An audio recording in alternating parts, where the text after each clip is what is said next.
Hello everyone. This is Kyle Graves, kylewgraves.com. I've been chatting with you for a while about global best practices for global patent portfolios. Now, if you want to go back through my videos on YouTube or on LinkedIn or the podcast feed, you can see the first two, and then on the second of them I went live, and that has begun on Twitch. And so now we'll continue in this format for the rest of them. So as I've previously mentioned, when you're patenting hardware, the product development life cycle is a little more costly and a little longer than if you were developing other types of patentable technology. For instance, hardware. It has a different development life cycle. And we talked about in the last discussion, one of the reasons for this is the regulatory approval process, and the associated delays with that process impact your patent strategy. Okay, now today I want to move on to the third topic. This one is important for medical devices. This one's important for consumer electronics devices. This one has relatively broad applicability to hardware.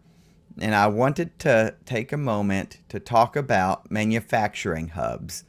Generally, people think about protecting their intellectual property in the jurisdictions where their customers are, in the jurisdictions where perhaps their operations are, particularly if there is some type of fulfillment or or any kind of a customization feature.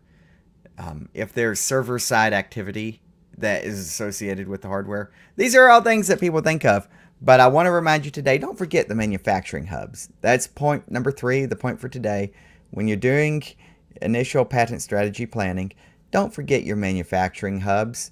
There may be jurisdictions where there's little natural market for your product. There may be jurisdictions where the consumer base just is not there to make it a high value market.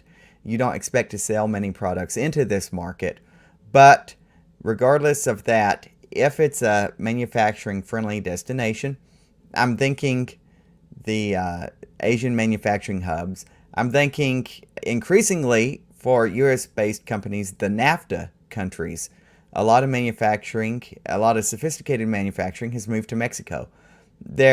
These markets, maybe with little expectation to be a high demand consumer market.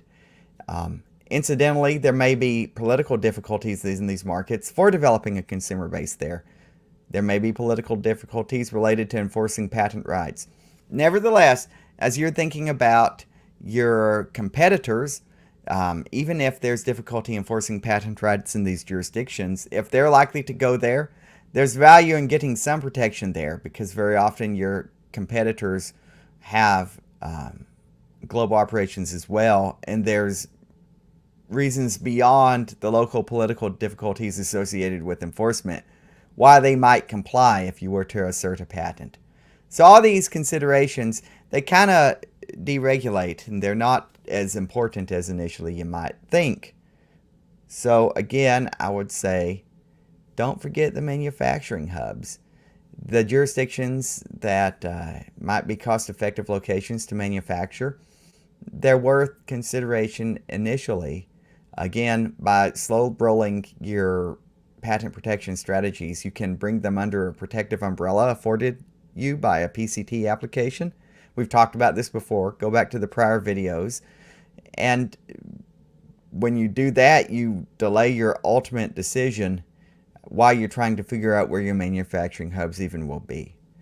So you'll want to protect your rights in the home countries of your consumers, the industrial locales favored by your competitors, the manufacturing hubs that you favor. There's a whole lot of different areas. So go back to the podcast feed if you want to hear all these at the same time. But point number 3, which is what we're addressing today, don't forget the manufacturing hubs. Okay, well, that is really short.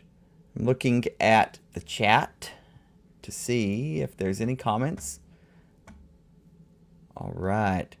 Looks like there's no comments right now. So if you have a comment, email me, kylewgraves.com. Follow me on Apple Podcast, Audible Podcast, or Spotify Podcast.